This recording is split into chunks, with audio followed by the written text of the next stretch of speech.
आज करवा चौथ। मैं शांत हूँ क्योंकि कुछ साल पहले बहू के समय मैंने एक गलती की थी। वह दिन मैं आज भी नहीं भूलती। उस बात को 5 साल हो गए, मगर सोचकर डर लगता है किसी पर अपने नियम व परंपराओं को थोपने से। हालांकि मैंने कभी गलत भाव से ना कहा, फिर भी जाने अनजाने बहुत बड़ी गलती हो गई। जब मेरी बहू सिम्मी इस घर में आई तो हम सब बहुत खुश थे। वह पढ़ी लिखी बहुत सुंदर है, मगर छोटे बच्चे की तरह चुलबुली खाने की शौकीन। शादी के कुछ महीनों बाद उसका पहला करवा चौथ आया। मेरी बहू सबसे सुंदर लग रही थी। पूरी सोसाइटी कह रही थी। हर कोई सिम्मी को ही देख रहा था। सच में किसी हीरोइन से कम नहीं थी मेरी बहू। मुझे अपने ऊपर गर्व होने लगा कि मैंने इतनी सुंदर बहू पसंद की है। हर कोई कई दिनों तक उसकी तारीफ करता रहा। वह देखने में भी शांत, सरल स्वभाव की है।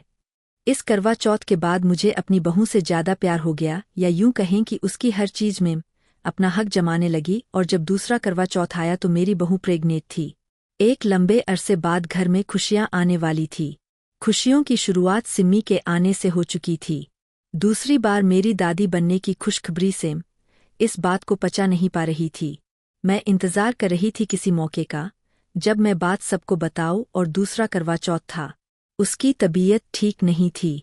उसने मुझे कहा, मम्मी मुझे अच्छा नहीं लग रहा है, मैं व्रत नहीं रखूं क्या? मगर मैंने उसे डांट कर कहा, व्रत तो रखना पड़ता है। वह कैसे नहीं रखोगी? कुछ दिन पहले ही सोनोग्राफी रिपोर्ट आई थी, सब तो नॉर्मल है। तुम मेरे साथ शाम को सोसाइटी के प्रोग्राम में चलना, सब अपनी बहू को लेकर आते हैं। आजकल पूजा पाठ में भी दिखावा हावी हो गया है। सब पूजा के साथ साथ एक दूसरे के कपड़े, गहने, मेहंदी देखते हैं। इसका असर मुझ पर भी था। मैंने भी अपनी बहू को महंगी से महंगी ड्रेस लाकर दी। वह बार बार मुझे कहती रही, प्लीज मम्मी मुझे अच्छा नहीं लग रहा है, मैं नहीं चलूंगी। मैं उसे कह रही थी, तुम आजकल की लड़कियां नाजुक कलिया हो। कुछ हुआ नहीं कि नखरे चालूं। ना चाह कर भी वह तैयार हो गई और मेरे साथ प्रोग्राम में चली गई। उसने व्रत रखा था।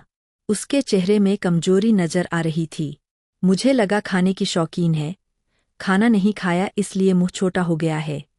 वहां नाचना गाना, भजन कीर्तन होता रहेगा। ऐसे माहौल में वह खुश हो जाएगी। मैं उसे लेकर चले गई। जाने से पहले मैंने बेटे को फोन किया कि तुम आज जल्दी आ जाना, एक तोहफा भी ले आना, मगर उसने फोन ही नहीं उठाया और मैं अपने काम में बिजी हो गई। हम दोनों सोसाइटी के प्रोग्राम में बिजी हो गए, जहां न केवल भजन, फिल्मी गानों में एक से बढ़कर एक डांस महिलाएं कर रही थी। देखने में बड़ा मजा आया। कुछ देर तक सिमी ने भी मजा लिया। वह एक जगह बैठी रही। वह चुलबुलापन आज उसमें नहीं था। उसकी पीठ में दर्द होने लगा। उसने मुझे कहा, मगर मैं लोगों से मिलने व सहेलियों को मेहमान की कुछ खुशखबरी लोगों को देने में व्यस्त थी। आखिर सिमी मुझे बुलाने आई और कहने लगी, प्लीज चलो, मुझे अच्छा नहीं लग रहा है। उसकी हालत देखकर मैं डर गई। मैं उसे तुरंत लेकर घर चली गई। उसका पहला बच्चा था शायद, इसलिए छोटी छोटी बातों में डर जाती है। मुझे ऐसा लगा, लेकिन कुछ देर बाद उसे दर्द होने लगा। उसका कारण शायद व्रत था। छोटा बच्चा उसके गर्भ में, और मैं उसे व्रत रखने को कहा। उसने भोजन नहीं खाया। उसका उसके शरीर में भी तो असर हुआ होगा। कुछ देर बाद बेटा आ गया, बहुत खुश था।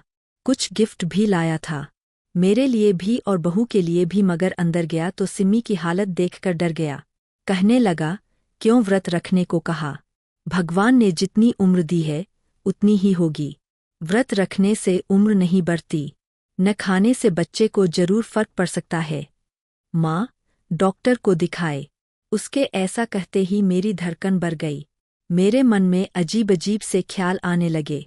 बाहर लोग बुला रहे थे। डोरबेल बार बार कोई बजा रहा था, मगर मेरे दिमाग सुन्न हो चुका था। बार बार बेल बज रही थी। अंदर परेशान हैरान थी। हम सिमी को हॉस्पिटल लेकर गए। कुछ चेकअप के बाद डॉक्टर ने उसे एडमिट किया, मगर उसका बीपी बहुत कम हो गया था, जिसकी वजह से कई परेशानियां हुई और बच्चे को नहीं बचा सके। वह मासूम बच्ची मुझे निहार रही थी। बिन कहे उसने मुझे सब कुछ कह दिया। उसका शब्दों के द्वारा कुछ ना कहना मुझे बहुत चुभता रहा। कई दिनों तक उसने मुझे माफ तो कर दिया, मगर मैं खुद को कभी माफ नहीं कर पाई। आज हमारे घर में एक प्यारी सी छोटी सी परी है। हजारों खुशियां है, मगर वह पल याद करके मैं सहम जाती हूँ। और मैं कभी किसी पर अपने नियम परंपराओं को नहीं थोपती। हर व्यक्ति का अपना शरीर और मान्यताएं है। विचार है, यह नियम, मान्यताएं, परंपरा इंसानों द्वारा बनाई गई है, जिसका उद्देश्य लोगों को आपस में मिलाना, खुशियों को बढ़ाना व जीवन में नयापन लाना है। सच कहूँ तो व्रत रखने से उम्र लंबी नहीं होती, क्योंकि मैंने भी बड़े भक्ति भाव से सच्चे दिल से अपने पति के लिए व्रत कई सालों तक रखा, मगर वह मुझे अकेला छोड़कर जल्दी चले गए। एक सर्वे बताता है कि महिलाओं की उम्र पुरुषों की तुलना में ज्यादा है, जबकि महिलाएं पति के लिए व्रत रखती है। मगर महिलाओं के लिए पति कोई व्रत नहीं रखते, फिर भी ऐसा क्यों? किसी भी परिवार के सदस्य की लंबी उम्र या यूं कहें अच्छा जीवन ध्यान रखने, प्यार व अपनेपन से बढ़ता है, ना कि व्रत जबरदस्ती रखकर किसी को तकलीफ देने से। अब मैं इन सब बातों से उठ चुकी हूँ। ये प्रथाएं ऊपरी मन की खुशियाँ होती है, लोगों का मेल मिलाप का एक बहाना, जीवन में एक नयापन का तरीका। मैं अपने जीवन में कभी भी किसी पर अपने नियम और मान्यताएं बंधन नहीं रखती। कई बार हम लोगों से ज्यादा रिश्तों के पद को अहमियत देते हैं, जो वाकई बहुत गलत है। आज भी करवा चौथ है और मैंने बहू को कुछ नहीं कहा और ना ही उसने व्रत रखा। आज हम सोसाइटी के प्रोग्राम में जा रहे हैं। कुछ लोग बदले और कुछ धीरे धीरे बदल जाएंगे, मगर आज हम सोच से कुछ ऊपर उठ चुके हैं, मन से। डोरबेल फिर बज रही है, लोग हमें बुला रहे हैं। चलिए।